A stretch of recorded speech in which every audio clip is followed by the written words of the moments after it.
Okay, so today I'm joined by Michael Wright, who performs under the moniker Brassica. He produces kind of. In fact, do you want to tell us what sort of music you produce, like to start out with? God, I hate this question. I guess like, I guess.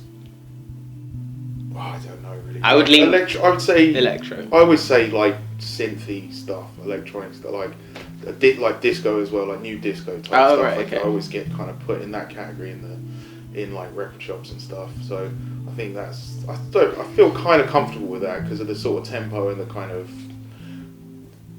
the drum patterns are always kind of based on like what like a live drummer would do for like the sort of disco type outfit or something like that. Yeah, that's true. But kind of like house. Like I'm sort of getting a little more towards like house and stuff like that. A lot of the stuff you do is mid tempo, isn't it? So it's I started the first. I mean, I kind of started out doing more experimental kind of music and stuff, but and then the first kind of beat sort of stuff I did was pretty kind of like 110 BPM sort of Balearic kind of stuff, I guess, that kind of slightly a bit more on the kind of laid back side. But I'm trying to sort of speed everything up a little bit and just make stuff that's just going to sort of work on a dance floor, really. Dance floor oriented. It gets easier. I mean, it gets into a different thing. I think once you get above like 120, it's sort of because when it's kind of laid back, you've got quite a lot of room to put in a lot of notes and a lot of like 16th note accents and stuff like that. But I think as it gets faster, like all of that starts to get quite messy. Mm-hmm. So you sort of almost have to kind of, even though the difference between 110 and 125 or something is not a lot, but it actually is quite the way you approach like the composition is quite sort of, this is sort of a whole different thing. So I'm kind of trying to sort of get into that stuff, I guess, trying to make kind of house-ish stuff with my own twist on it. And yeah, that's fair. I'm quite into melodies and stuff like that. I quite like making stuff that's sort of memorable, you know what I mean? Like I think that's for me, something that you can hum to, I guess. Exactly. But then also, like talking about the point that you're making about the switching BPM, I suppose 125 as a melodic producer, going up to 125 sort of shifts the emphasis on what you're trying to sort of like highlight in your tracks. Yeah. If you know what I mean. So it's I guess 125, like when you get to higher BPMs, it's more about rhythm, like exactly. And like something that gets people moving. Yeah. So it's interesting. Earlier you were talking about your roots, talking about obviously producing slower tempos, but even before that, I was reading that you played bass in a band called Citizen X. Yeah, that was a long time ago. That was like, in the 90s, right? New metal. I was like 16 or something. Oh, okay, cool. Well, maybe even younger actually. 15, 16. We were just playing covers and like Metallica covers and Black Sabbath and stuff like that. But we did eventually start writing some original stuff, and then after that I went to a Mid-Kent college in Maidstone, did a popular music course, and that's sort of where I first, they had a sampler and stuff in the studio, and that was where I first kind of started dabbling with that kind of thing. It was just a big sort of mystery, you know what I mean, how you made those kinds of sounds and stuff, and I was always quite into, just, I guess, stuff that was around at the time, just like pretty mainstream kind of like electronic stuff, Chemical Brothers, whatever was in the charts kind of thing. But, and then just got into like, just trying to experiment with that stuff really. And then after I did that, I did the popular music course, and then started doing progressively kind of weirder bands, I guess, trying to experiment a bit more, doing some kind of more, I guess, like artsy sort of metal stuff. Like noise music. Noisy sort of, that kind of stuff, you know what I mean? It was very 90s. Like. Yeah, it was for the time, a lot of people trying to break barriers in the music scene. Yeah, I think, I'd say in terms of like local bands, we were sort of like, this band that I did in particular was Dead Life Portrait, they were called, and it was, I think it probably was like, we were kind of early adopters on a local level, I guess, of doing a lot of that stuff, and this was before social media and stuff when you had to like put your phone number on a landline number on a CD and stuff. Like that kind of thing. But a different era. Yeah, absolutely. And then after that, when I sort of got a bit more serious about the electronic music thing, and I think I was 21 and I applied for sound design course at London College of Communication, and that was a 3-year degree. I did that, and I think that it was then I sort of stopped doing bands, and I did a little bit, but I just got into like experiment, like droney stuff, experimental electronic stuff, and then I started actually playing live, doing that kind of thing, which was it was I think the first ever gig I ever did with like electronic stuff. I think I got sort of booed, and everyone was like, but they wanted the previous DJ to come back on who was playing some sort of pretty nice reggae and stuff like that, and I just kind of spoiled it by playing like bird noises. And it was a bit, but it's good to make these mistakes and try and sort of see what works and stuff. And so after that, after university, I just I was hanging out with a lot of people who were making like electro-y sort of stuff, and I was still doing experimental-ish kind of stuff at the time, getting slightly more melodic in some ways. Don't know if you heard stuff like Finesse, like Christian Finesse, and a lot of the touch. I haven't had the pleasure of, but it's pretty good. Yeah, it's good. Good. It's like kind of, I guess, like droney sort of stuff, but a lot of it's like made from guitar and sort of big delays and a lot of that. Sort would you of say stuff. Like do you know Robert Fripp? Yeah. Yeah, I guess in a lot of that somewhat. sort of way. I'm personally like only on the edges of like noise music and experimental guitar sounds, but I rate Robert Fripp. Yeah, if that's any way that you can. It's amazing. What was his name? We can just go. Oh yeah, and then I basically and then started doing. I was all my friend. I got a good friend of mine, Ali Reno. We went to uni together, and he's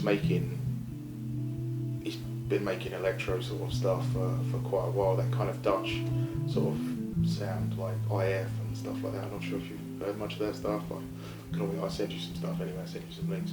But and he basically had a mate who was doing a label called Dissident, and they were putting out quite a lot of records at the time, and they were basically just looking for like stuff, and Ali basically almost sort of dared me really. It was like, if you ever fancy playing some like making some like beaty sort of dance floor, sort of low slung dance floor kind of stuff, like this guy Andy Blake, he'll just put it out kind of thing, like was that your first release with Dissident, or was it it was the first sort of stuff that I'd done.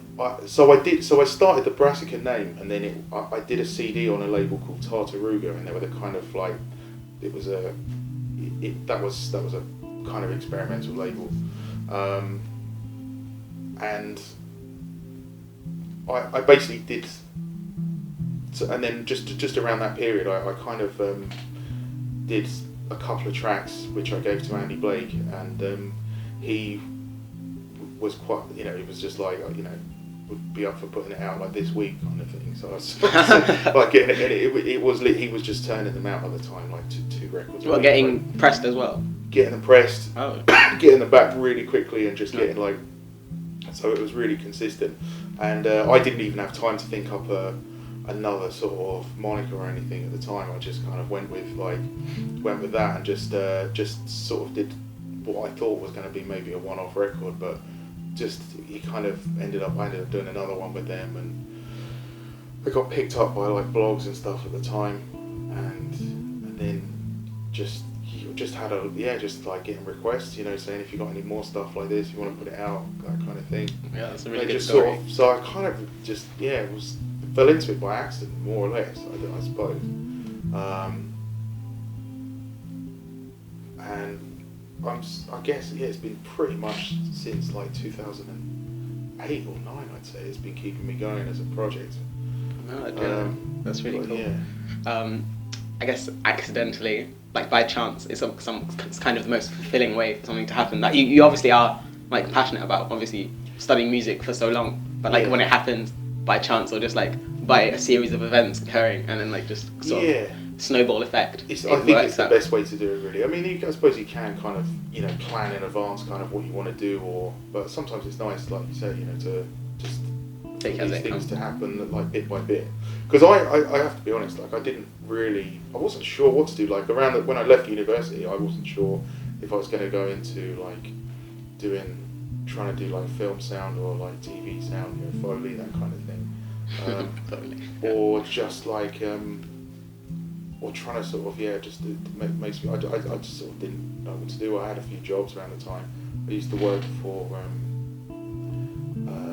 DJ Hero, the game. You know. Oh right. Yeah. I worked on that game for a while.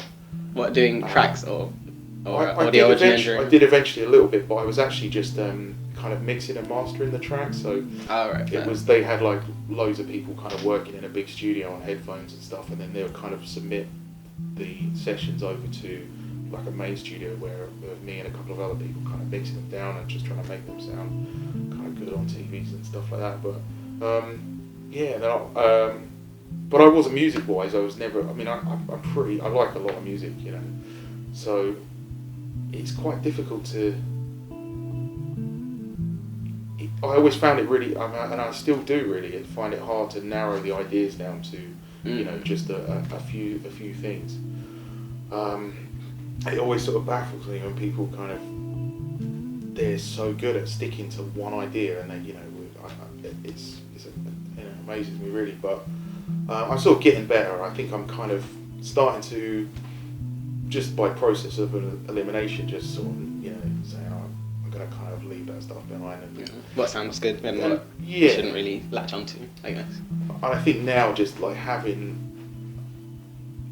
you know, trying to make good kind of dance floor music feels like quite a good objective to have, really, rather than, you know, rather than sort of, I don't know, like, it's nice to have an aim with your music, you know. Yeah, of course.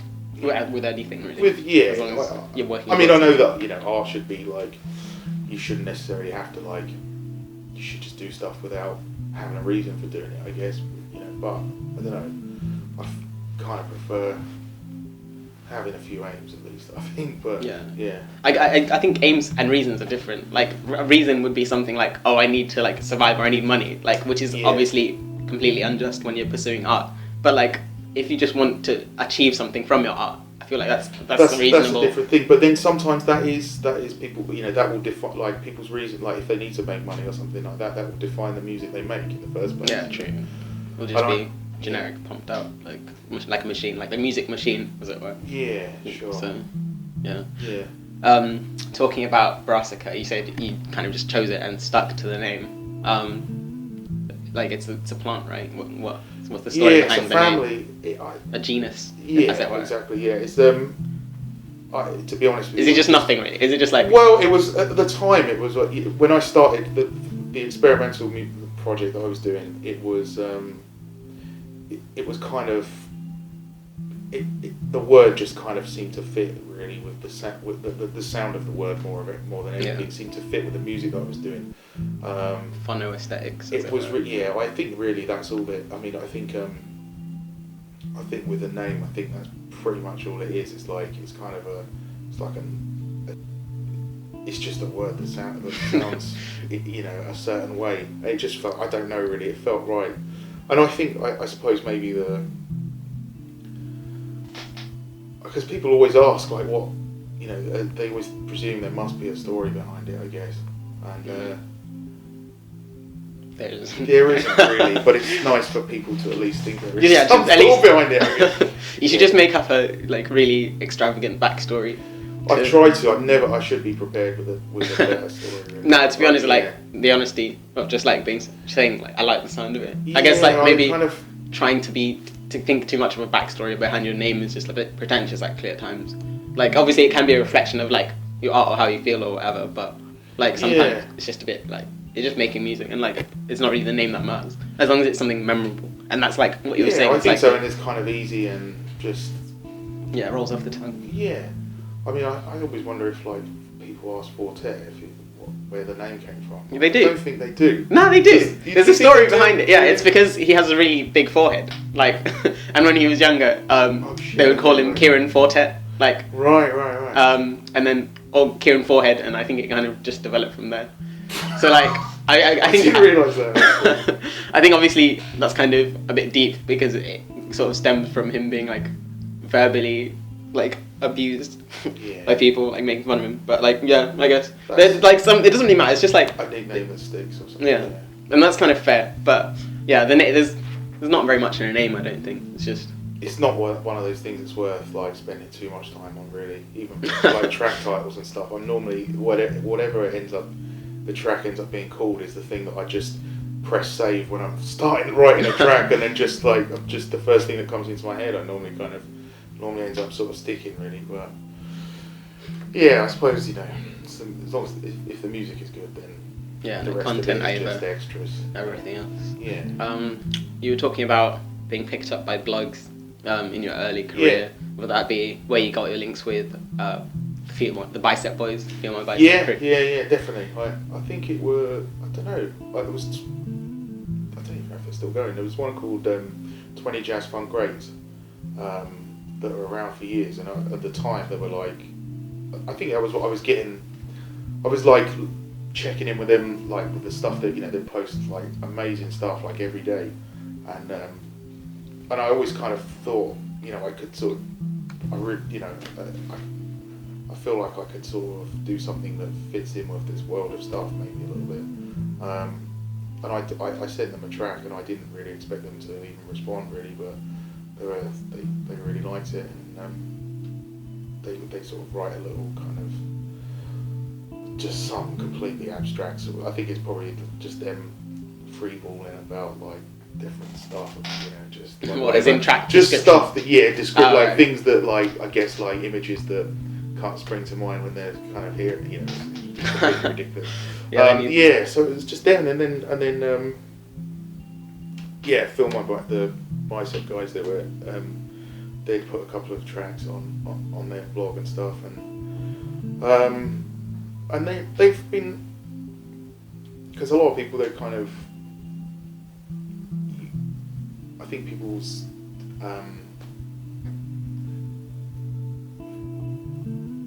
a lot of people kind of renew their music tastes quite regularly. But they've always, and so a lot of the people that were like really kind of enthusiastic about what I was doing at a certain point, like they just they sort of slowly sort of disappear because they moved on to something else.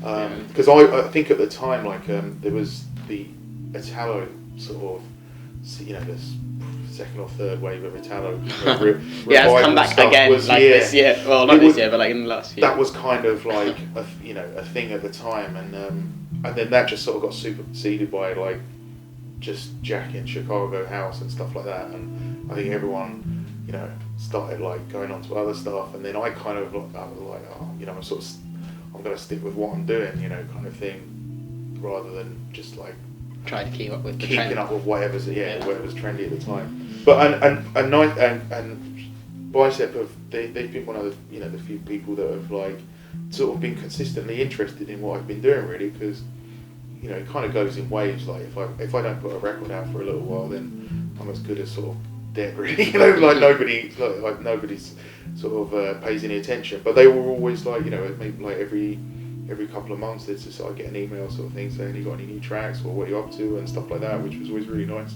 They put me on at a night. They started at Plastic People a few years ago. And I didn't really take that was supposed to be a regular thing, but that didn't ever. Well, it's closed down now, anyways. But opened up other avenues, I guess, because they've done pretty well for themselves now.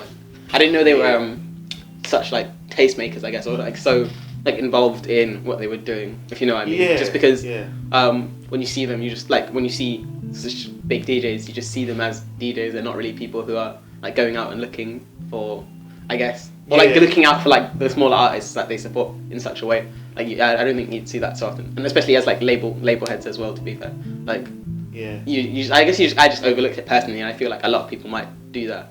But like it's quite nice to hear your testimony of how they've actually like treated you as an artist. Yeah, and, like, yeah, kind of absolutely. looked Because on- I think I mean, there seems to be a tradition in like DJing, which is trying to like get like hot new that nobody's sort of like necessarily trying to get stuff before everyone else. And I suppose because they started in the sort of blog kind of world of stuff, it seems like they continue that with their sort of DJing, really just trying to find like I mean, even the label, they've sort of the two releases they've done so far have been sort of almost pretty sort of unheard of, like kind of smaller artists. Oh, Which I think is good, because I'm sure they could have put out anyone they wanted, really. And they seem to be. I think that's more interesting. I can see why they would do it. It just makes it a bit more interesting than rather sort of putting out a lot of the same stuff. That's a safe bet. Oh yeah, you know sure. what I mean. I guess that's what's made them so successful. They're adventurous. Exactly, like, I think so. Yeah, they take a risk, definitely. Cool. Which is good. Yeah. So your new EP, Time Tunnel. What was the sort of process behind that? What was the not artistic directional process, but like sort of just give me an idea of how it was accumulated, like put together, and like where it sort of started out, where the idea came from. Like, was it sort of the same thing of being contacted, and then? Well, they said they said to me, if you've ever got any stuff like you want to put out, like they didn't actually say about putting it on their own label. They said if we know we can send it to some other people and stuff if they So I was kind of I was just sort of finishing up a batch of tracks, and I think I sent them like about 6 or 8 tracks, and they said, would we be up for putting these two out on our own label and stuff? Because I think up until then their label had only been for like collaborations and their own stuff and that kind of thing. Yeah, true. And then but the tracks themselves they came about through. I think I've just been trying to find a way to like sort of make kind of club music, but for it still to be like from my own stuff in some ways. And I've always been really into like quite sort of silly, like psychedelic-y sort of stuff. Like I love like 70s psychedelic stuff, and like anything that's like just got a lot of like headspace and like a lot of kind of just Pink Floyd stuff even, and like things like that. So I think I've been trying to focus on that, like trying to make sort of kind of more psychedelic synth stuff, and I don't know what they just picked out two that they thought they just thought were strong, I guess. And So I was looking at your Fact magazine, Against the Clock, and it seems as though you have quite a minimal setup when you produce. Which, like, how do you think that affects it? Are you sort of a advocate of the whole less is more dogma when it comes to production, or is it just about like layering, or just like using, not like, I don't know, it's kind of like pretentious. I say this just to like have be the guy with all the gear, but like no idea of what they're really doing. Like all the gear. There is a lot of that. I basically, I've got to be honest, the reason why I haven't got a lot of gear is because I probably sold most of it, because I pretty much like gone out of my way to ever avoid having a real job. So I've bought and sold a lot of like gear over the years, but I just keep coming back to like just working with software, really. I think if you've got a laptop, and there are so many, plugins are so good now. Yeah, true. And Ableton, I love Ableton. Doors are very powerful. Yeah, I think if you've got, I think everyone should like, if you're a producer, you should be able to do a heck of a lot with that, like really.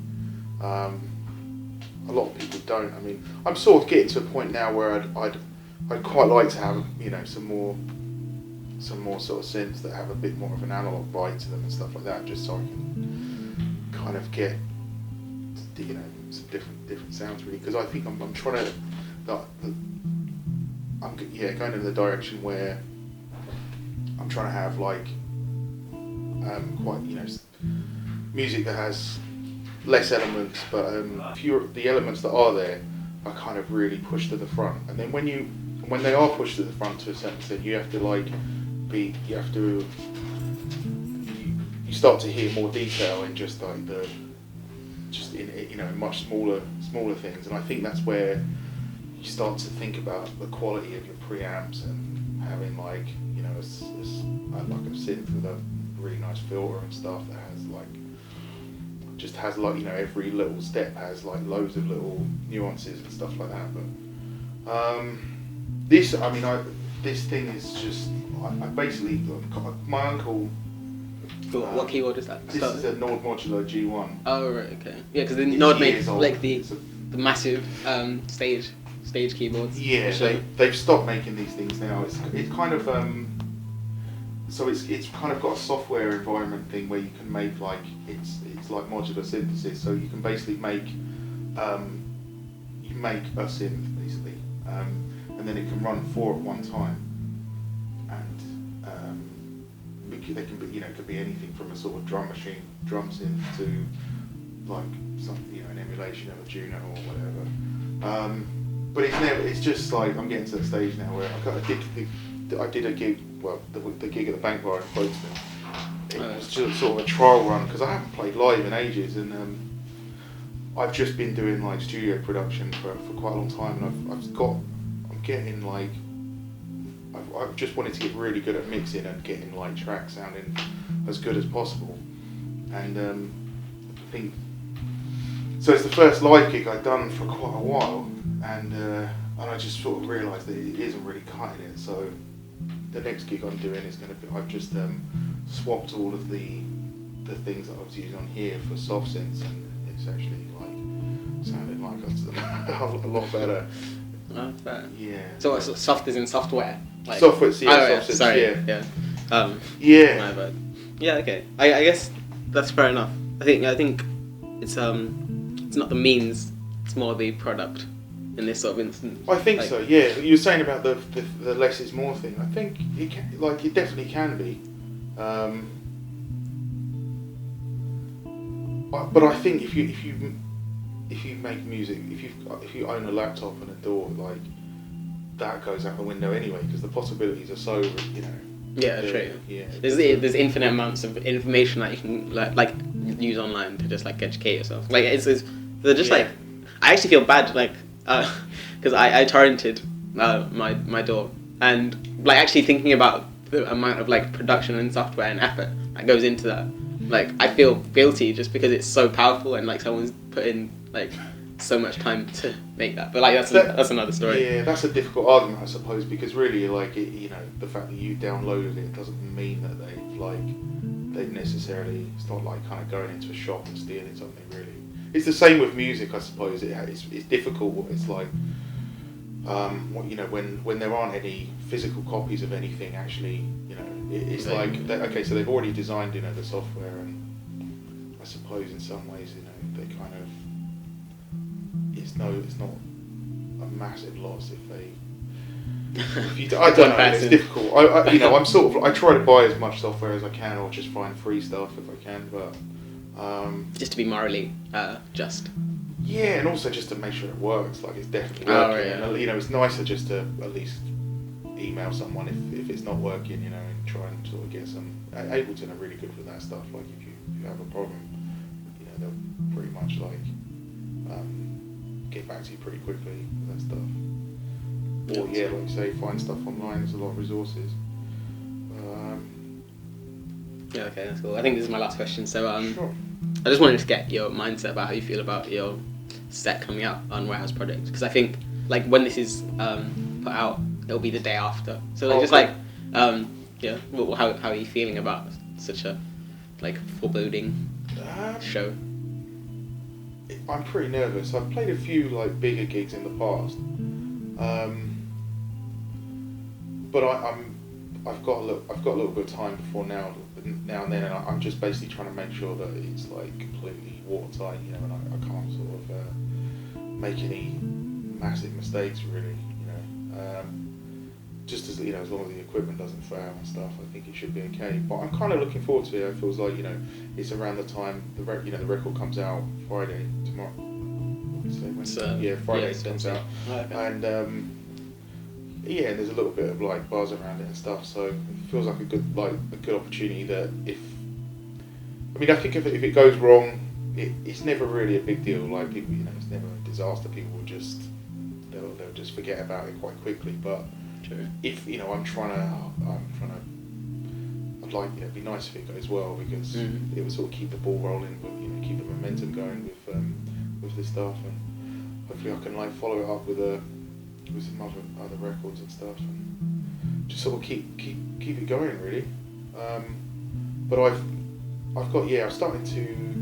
It's a good look anyway. Like having the Warehouse project is obviously like huge. An institution. In dance music. And it's really nice that they. Because I was worried, because obviously Bicep have a lot of pull, a lot of clout and stuff, and they obviously it's one thing for them to say that they'd like me to play, but it's like other they're obviously the venue and stuff are happy for me to do it and stuff. It hasn't been too I don't know. It feels like I was sort of part of me thinking I'm not sure I deserve this really, but then and then another part is like, well, I have been like slogging away pretty much for like quite a few years now, so you got to get some breaks at some point, I guess. But you come up, because I feel like people don't really realise how much effort goes into a live set, or like how it's not. I don't know. It's just like maybe people underappreciate a live set in a sense. Yeah, because there's not.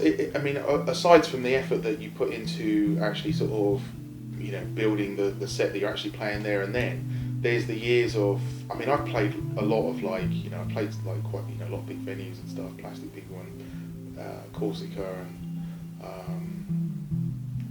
I don't know, a lot of like I'm trying to think where else. Played a lot of some bigger venues, and they and I think you need it's only sort of sinking in kind of like now really like what I need, what the elements that you need, and because it's such a different thing when I work on these like small Genelec monitors, and they're you hear a lot of detail and stuff like that, but as soon as you play through a PA system, it's just like all bass and all kind of. So I think just certainly less is more in that instance. Like you just need once you've got like a loud kick, then you've got the ricocheting around the room, and everything is kind of it's like it has its like a big space like that almost has its own sound really, and you've got to sort of play to the almost compose dynamics for the speakers really for that sort of setup, and that's really the only thing that I've sort of found, that is like just keep it like as simple as possible really, just there's only so many elements I think your brain can engage in anyway, musical elements, but I don't know, certainly in when it's live, I don't know, like more than 3 things going on at once, it's like it gets a bit confusing and a bit sort of, unless you want to use that as an effect, having to be quite sort of a bit more of a to make some, I think the best sort of techno stuff and that kind of thing is just almost like one sound happening at one time, you know what I mean? They kind of put everything together, framing it falls between the beats, and it's and it just kind of rolls. And but what was the question again? It was just just how do you feel about Warehouse? I'm a little bit nervous, but I think it should be okay, because I've just I sort of made some progress today, and I feel like it should. I don't think there should be anything that goes too wrong. I think it's just getting that. There's a sort of sliding scale between how much flexibility you have in the moment to, kind of change the sound, and how much that you have sort of pre-planned so that it doesn't, it doesn't go too wrong. And the trial gig that I did just recently, I think I think I went too much in the direction of having, because I was trying to do a lot of improvising where I was just like layering up loops and trying to sort of make a track there and then. the thing is, I just thought it's just dawned on me that it's completely ridiculous, because all you're doing is like thinking about trying to remember the bits that you did when you were practicing. Oh yeah. That you sort of that sounds good, but then you may as well use the computer as your memory. Do you know what I mean? To sort of like say, just actually do it and say, I know that this bit works, so I'll do that. I'm kind of working in use Ableton. Oh no, I use FL Studio, which I'm quite ashamed of. Just right, okay. That's what I started out with, and I just haven't changed. But like Ableton is more like live oriented, definitely, especially with like things like push. Yeah, I think so. It's just so that you're kind of getting away from just the timeline aspect of it, and you sort of think about it in a slightly different way. But so yeah, I'm sort of doing it in a way where it's kind of, there are like scenes, and I can leave any one scene sort of playing as long as I want, and I can kind of tweak it and stuff, and then just sort of keep kind of working through them kind of thing. That feels like the best way to do it, so that there is a rough like journey. There's like there's a few arcs and stuff in the kind of the overall set, like the whole hour kind of thing. That's what a set should be. So yeah, that's what I'm trying to do. Yeah, but I can only just I get a sound check and stuff, so I'll hopefully can test some stuff and then make some tweaks if I need to put some change, like EQ some stuff and things like that. Like, at least gives me a chance to do that. But yeah, I don't know. I think people are pretty forgiving with when it comes to like dance music. Well, a lot of the stuff. I think it's as long as it's got a beat or something. I think you can get away with quite a lot. But yeah. Yeah, the state of some people in Warehouse Project as well. I'm sure they won't really be too hung up about any sort of like melodic atonality or like mistakes or anything. Yeah. But you'll be alright. I hope so. This just last thing, this story about the remix on Time Tunnel with Roy of the Ravers, the Roy of the Ravers remix. Oh yeah. Could you just tell that story? Well, it was going to be, I think originally they were trying to get Benjamin Damage to do a remix, like a sort of techno-y kind of remix, and he wasn't available to do it, but they asked, I don't know if you heard that Roy of the Ravers Emotin, I think Bicep have been playing it out quite a lot. Yeah, I think that's where it was a good move. Like it was again, it's sort of like pretty much like fairly unknown kind of artist kind of thing, and so he I think he kind of ummed and ahed about doing it. Really, he was asking to listen to the stems beforehand to see if they're any good and stuff. I don't know, and then he finally agreed to do it. Well, I think I don't know if I should. I don't know if I should say how. Well, I suppose but yeah, the label offered him £300, and he said, "I'll do it for £303." Like, which was hilarious. But it seems like he's obviously has a sense of humour and stuff, and everything is quite funny. But I think I really like it. The label were kind of not Bicep as such, but they have some people, sort of people that work behind the scenes. This is music, called them. But they seem to be. They didn't sound too keen on it really, but I thought it would just. I think like techno and house and stuff. I think there's a lot of like. It's a little bit too serious sometimes. A lot of it's very serious. Yeah, definitely. It's about like creating a shroud of like a certain idea, like or a certain image, and it's just like it's just like music at the end of the day. Sure. I think I just think it should be fun really. I think there should be a bit of fun put back into it. I kind of always like trying to just make silly sort of stuff. That thing of like cheesiness and all that kind of thing. Like I just had to get over that years ago, because it will just do your head in.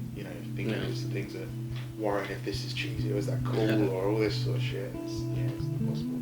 But I thought it was really nice to put on there, because it just gave it a bit of a light-hearted kind of feel. And a friend of mine was like, he was saying it's one of those perfect tunes that you can kind of when the if you like finish a DJ set kind of thing and people want one more kind of thing, you can just kind of chuck that on. It's like this short, sharp, really fast, just kind of, and I think it's definitely gonna. I look forward to hearing it in someone else's set. Really, it'd be nice. But yeah, I really like it. Big up. Okay. Yeah, that was Michael Wright, aka Brassica, talking about various things as you've just heard.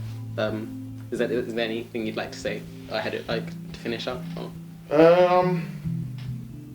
Just don't know, some dates. 31st of March, Corsica Studios. Cool. Playing 6th of January in Berlin, the same head. And